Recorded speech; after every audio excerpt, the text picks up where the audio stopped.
نحمده ونصلي على رسوله الكريم اما بعد فاعوذ بالله من الشيطان الرجيم بسم الله الرحمن الرحيم رب اشرح لي صدري ويسر لي امري واحلل عقدة من لساني يفقهوا قولي.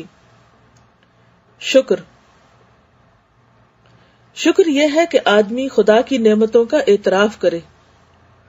اعتراف کا لفظ جو ہے نا یہ عین رے فے سے ہے، عرف پہچاننا، یعنی ان کو پہچانے، ان کو ایکنالج کرے، ان کو ریکگنائز کرے، ان کو مانے اور ان کو اللہ ہی کی طرف سے سمجھے. یہ اعتراف اصلاً دل میں پیدا ہوتا ہے، یعنی یہ دل کا فعل ہے اور پھر وہ الفاظ کی صورت میں آدمی کی زبان پر آ جاتا ہے. یعنی دل کے جو جذبات ہوتے ہیں، دل کی جو باتیں ہوتی ہیں، پھر وہ منہ پہ آتی. انسان کو خدا نے بہترین جسم اور دماغ کے ساتھ پیدا کیا ہے، اور یہ ہم سب جانتے ہیں کہ جتنی بھی مخلوق ہے، جتنی بھی اللہ کی کریشن ہے، ان میں سب سے زیادہ بہترین مخلوق جو ہے وہ انسان ہی ہے. قرآن پاک میں اللہ تعالیٰ فرماتے ہیں لَقَدْ خَلَقْنَا الْإِنسَانَ فِي أَحْسَنِ تَقْوِيمٍ، کہ ہم نے انسان کو بہترین حالت پر پیدا کیا ہے. اور ایک اور جگہ پر اللہ تعالیٰ فرماتے ہیں وَلَقَدْ كَرَّمْنَا بَنِي آدم، ہم نے بنی آدم کو عزت بخشی، یعنی باقی مخلوق کے مقابلے میں. تو جتنی بھی نون مخلوقات ہیں جو ہمیں نظر آتی ہیں، بظاہر دیکھنے میں کچھ پرندے ایسے ہو سکتے ہیں کہ جن کے پر ہمیں بہت خوبصورت لگے، کچھ جانور کی آنکھیں بڑی خوبصورت ہوں، کسی کی چونچ اچھی ہوگی، کسی کے پاؤں بڑے خوبصورت ہوں گے، اور کسی کا سائز ہم سے زیادہ ہوگا، کسی کے اندر کوئی اور خوبی ہوگی. لیکن اگر اوور آل دیکھا جائے تو سب سے زیادہ جو بہترین حالت ہے وہ انسان کی ہے. باقی جانور آپ دیکھیں کہ کس طرح خود بخود ہی جھکے ہوئے ہیں، لیکن ہمیں جھکنے کے لیے کہا گیا ہے. مطلب گائے، بکری، بھیڑ، ہاتھی وغیرہ آپ دیکھیں، پرندے دیکھیں، سانپ، زمین پر رینگنے والے دیکھیں، اڑنے والے دیکھیں، سارے جھکے ہوئی پوزیشن میں ہیں. ایک جس کی پوزیشن سیدھی ہے، تقویم، وہ انسان ہے، اور اسے یہ چوائس دی گئی ہے کہ چاہے تو جھکے تو چاہے نہ جھکے. لیکن اللہ تعالیٰ نے انسان کو ہر لحاظ سے دوسری مخلوق پر فوقیت بخشی، بولنے کی قوت دی، دیکھنے کی دی، پھر اس کی سکن ایسی دی کہ جو یعنی بہترین ہے، خوبصورت ہے، پھر کام کرنے کی صلاحیت، پھر عقل، دماغ، دل، یعنی اتنی نعمتیں ہیں ہمارے پاس کہ ہم سوچ ہی نہیں سکتے. تو یہ کہتے ہیں کہ انسان کو اللہ نے بہترین جسم اور دماغ کے ساتھ پیدا کیا، اس کی ضرورت کی تمام چیزیں افراد کے ساتھ مہیا کی. افراد کہتے ہیں کثرت کو، یعنی جو کچھ ہمیں چاہیے تھا وہ ایک مسلسل ہمیں اس کی فراہمی ہو رہی. مثلا آپ دیکھیں کہ ہمارا دماغ جو کام کرتا ہے، اس کو کام کرنے کے لیے ایک انرجی چاہیے. اس انرجی کا بندوبست ہم نہیں کرتے کہ باہر سے کسی بجلی کے وائر کے ساتھ اپنے دماغ کو کنیکٹ کریں تو پھر اس کو الیکٹریسٹی ملے اور پھر وہ کام کرے. وہ اللہ نے اندر ہی اس کا انتظام کر دیا. ہمارے ہارٹ کو پمپ کرنے کے لیے کتنے پریشر اور کتنے طاقت اور زور کی ضرورت ہوتی ہے، اور وہ پورے جسم کے اندر وہ جو بلڈ ہے اس کو پمپ کر رہا ہوتا ہے، بھیج رہا ہوتا ہے، اور پھر اس کو صاف کر رہا ہوتا ہے. تو اس کی طاقت کا انتظام کس نے کیا؟ اللہ نے کیا ہے.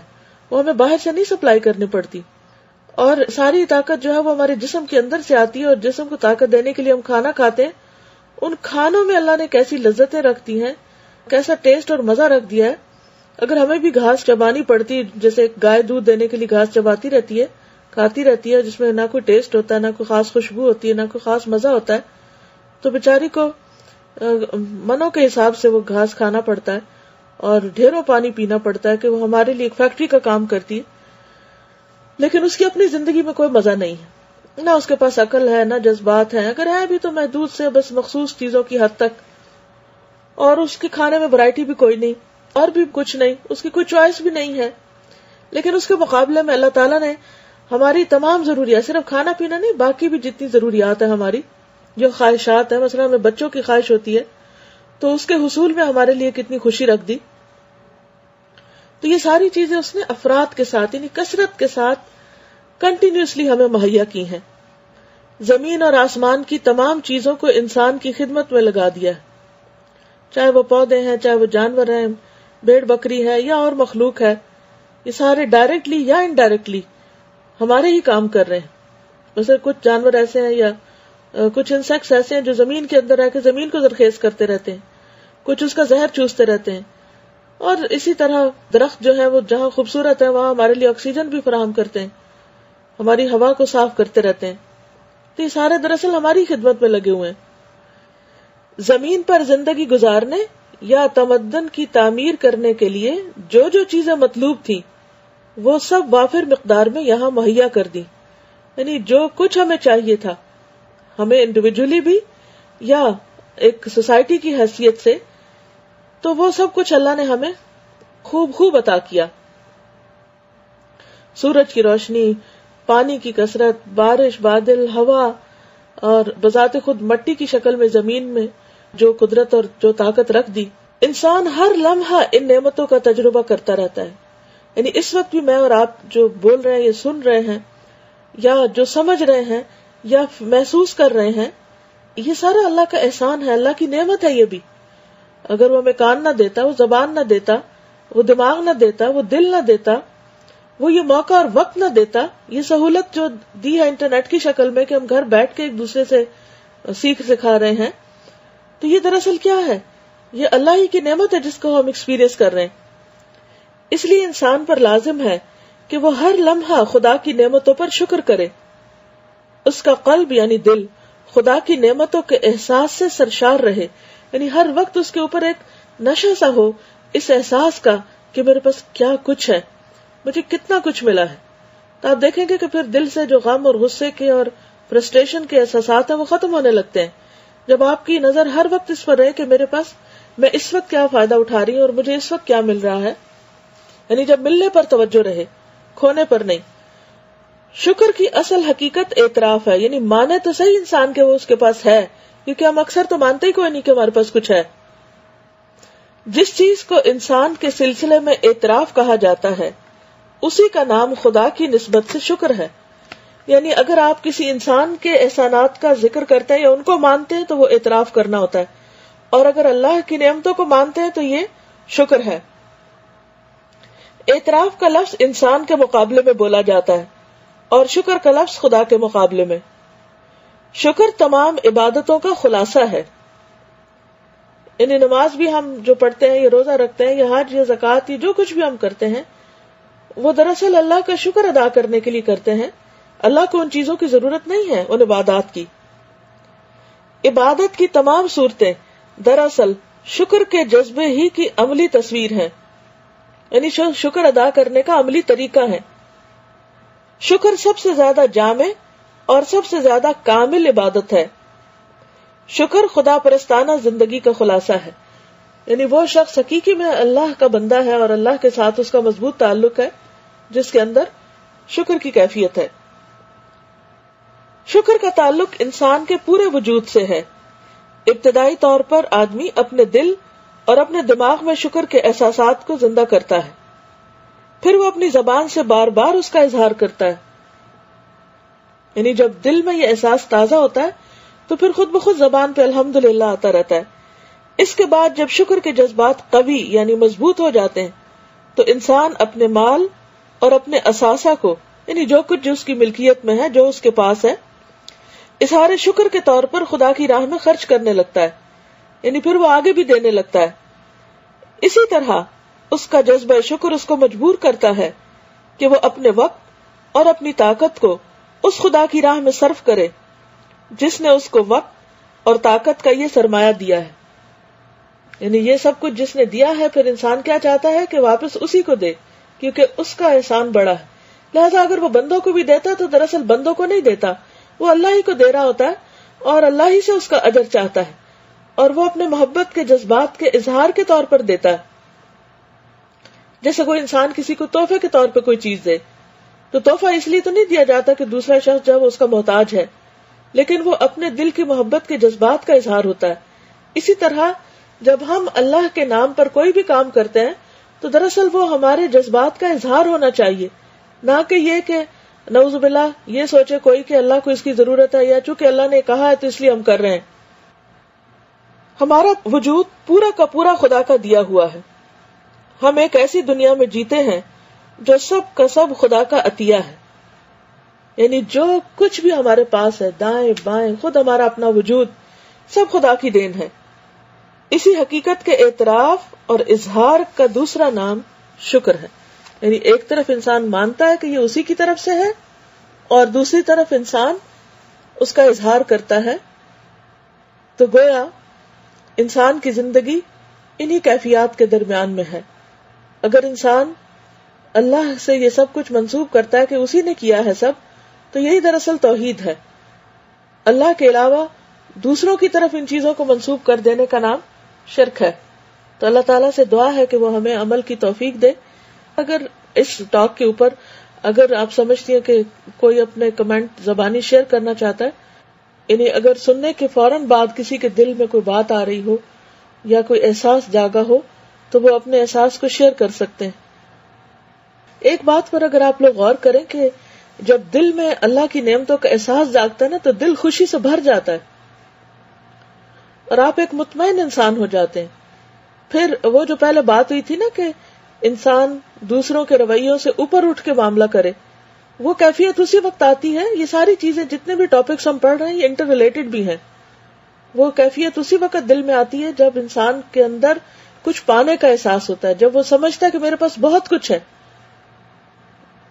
اور اگر انسان کو محرومی کا احساس رہے، میرے پاس یہ بھی نہیں ہے، میرے پاس وہ بھی نہیں ہے، یہ میرے ساتھ برا کر رہا ہے، وہ میرا برا چاہ رہا ہے، وہ میرے بارے میں یہ سوچتا ہے، تو یہ احساس محرومی ایک طرح کی ناشکری ہوتی ہے. اور پھر انسان کو ہر وقت لوگوں سے بھی شکوے، اللہ تعالیٰ سے بھی شکوے، اور اپنے آپ سے بھی انسان پھر جنگ کرتا رہتا ہے، اور پھر وہ کسی مفید کام کا نہیں رہتا.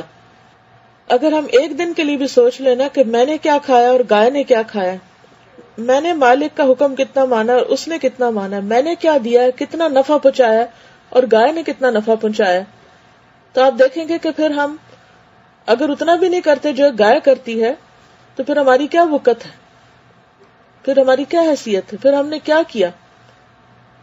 نہ ہم کسی کے لیے نفع مند ہو اور نہ جو کچھ ہمیں ملے اس پہ راضی ہو، تو پھر ہم خوش کیسے رہ سکتے ہیں؟ پھر تو سزا فوراً ہی ساتھ ملتی ہے نا کہ انسان کبھی خوش ہوتا ہی نہیں. کوئی ایک لمحہ نہیں کہ جس میں ہم نے کبھی کوئی اللہ کی نعمت استعمال نہ کی ہو. لیکن ہمارا رویہ کیا ہے کہ شاید ہی کچھ لمحات دن کے ہوں کہ جس میں ہم واقعی ٹھنڈے دل سے نعمتوں کا احساس بھی کریں کہ ہم یوز کر رہے ہیں، یعنی لیتے بھی جا رہے ہیں، ہر چیز استعمال بھی کر رہے ہیں، کنزیوم کر رہے ہیں، فائدہ اٹھا رہے ہیں، اور ساتھ رونا بھی نہیں ختم ہمارا. ٹاپک کے حوالے سے 2 کمنٹس میں ایک کوشچن ہے. ایک اسٹوڈنٹ لکھتے ہیں سازا کہ السلام علیکم، آج کے ٹاپک شکر کو سن اور پڑھ کر دل میں بہت ہی خوبصورت اور اطمینان اور مطمئن کیفیت پیدا ہوئی. استاذہ کا یہ جملہ دل پہ بہت اثر کیا کہ اللہ نے تمام مخلوق کو جھکا ہوا پیدا کیا ہے. چرند پرند حیوان زیادہ تر مخلوق جھکے ہوئے ہیں الا انسان کے. وہ چاہے تو خوشی سے چاہے جبر سے اپنا سر جھکا دے. اس بات پر ایک کمنٹ شیئر کرنا چاہوں گی. میری امی نے مجھے بچپن سے یہ مثال بار بار دے کر میرے دماغ میں بٹھا دی کہ جب کسی درخت پر پھل لگتے ہیں تو وہ جھک جاتا ہے. ایسے ہی اللہ تعالیٰ جب ہمیں کوئی نعمت عطا کرتا ہے تو ہمیں بھی جھک جانا چاہیے شکر اور اطاعت کے لیے. اکڑنا نہیں چاہیے کہ کسی سیدھے اکڑے درخت پر پھل نہیں لگا کرتے. بات تو بالکل درست ہے. وہ ایک اردو کا شعر بھی ہے نا، سراہی سر نگوں ہو کر بھرا کرتی ہے پیمانہ. تو عاجزی اور تواضع ایک ایسی چیز ہے کہ جس میں انسان کے لیے فائدے ہی فائدے ہیں، کیونکہ انسان کو اللہ نے پیدا ہی اپنی عبادت کے لیے کیا ہے، اور عبادت کا مطلب ہی ہے عاجزی کا اظہار کرنا، اللہ کے سامنے اپنے آپ کو چھوٹا کرنا. اور جب انسان اللہ کے سامنے عاجزی کرتا ہے تو بندوں کے ساتھ بھی پھر وہ نرمی کا معاملہ کرتا ہے. ایک اور اسٹوڈنٹ نے سوال پوچھا تھا کہ اپنے اندر شکر گزاری کیسے پیدا کریں، تو ایک اور کمنٹ ہے، مجھے لگتا ہے اسی میں اس کا جواب آ جائے گا. انہوں نے لکھا کہ آج کے ٹاپک شکر سے متعلق کچھ عرض کرنا چاہوں گی. آپ ہی کی بات آپ کرنا چاہتی ہوں جس نے میرے رویے میں زبردست تبدیلی رونما کی. الحمدللہ آپ کے ایک لیکچر والدین ہماری جنت میں، جس میں آپ نے عرض کیا کہ اگر ہم اپنی زندگی سے شکوہ شکایت نکال دیں تو ہمارے لیے شکر گزاری کرنا آسان ہوتا ہے. یعنی شکوہ اور شکایت جو شکر گزاری کا اپوزٹ ہے وہ کرنا بند کر دیں. خود بخود شکر گزار ہو جاتا ہے. اور یہ معاملہ اللہ تعالیٰ اور اس کے بندوں دونوں سے ہو سکتا ہے. آپ کی اس بات کو میں نے اپنے کرنے والے کاموں والی ڈائری میں لکھ لیا، جو کہ قلیل ما تشکرون کی کیٹیگری میں اپنے آپ کو شمار کرتی تھی. اس بات سے سنبھل گئی اور اپنے رویے کو بدلنے کی کوشش کرتی رہی. الحمدللہ تعلیم القرآن کے کورس سے میری رہنمائی کی اس بات کا احساس ہو گیا کہ واقعی ہم اللہ کی طرف سے ملنے والی نعمتوں کی لسٹ بنائیں تو وہ کبھی پوری نہ ہوں گی. اس سے نہ صرف ہماری خود کی زندگی مزربل ہوتی ہے بلکہ ہم ناشکری کر کے ملنے والی نعمتوں کو محفوظ نہیں کر پاتے. نتیجتاً اللہ کی ناراضگی مول لیتے ہیں اور اس کی رضا حاصل نہیں ہوتی، جو کہ بے سکونی کا باعث ہوتی. چلیے ٹھیک ہے، آج کے لیے پھر اتنا ہی کافی ہے. جزاکم اللہ خیرن. اگر کوئی اور بات آپ کے ذہن میں آئے تو ہوم ورک یہی ہے کہ جو کچھ آپ نے پڑھا اسے شیئر کریں، اور آج کے سارے دن میں خاص طور پر غور کرتے رہیں کہ کیا کچھ ہے آپ کے پاس، اور اپنے ان گفتگو اور جملوں اور خیالات پر بھی ذرا چیک رکھیں کہ جو آپ ناشکری کے ادا کرتے رہتے ہیں اور ہر وقت آپ ایک نیگیٹو تھنکنگ کے ساتھ چل رہے ہوتے ہیں اور خود کو سزا دے رہے ہوتے ہیں خود ہی. اوکے، میں اجازت چاہتی ہوں. السلام علیکم ورحمۃ اللہ وبرکاتہ. سبحانک اللہم وبحمدک، نشہد ان لا الہ الا انت، نستغفرک ونتوب الیک.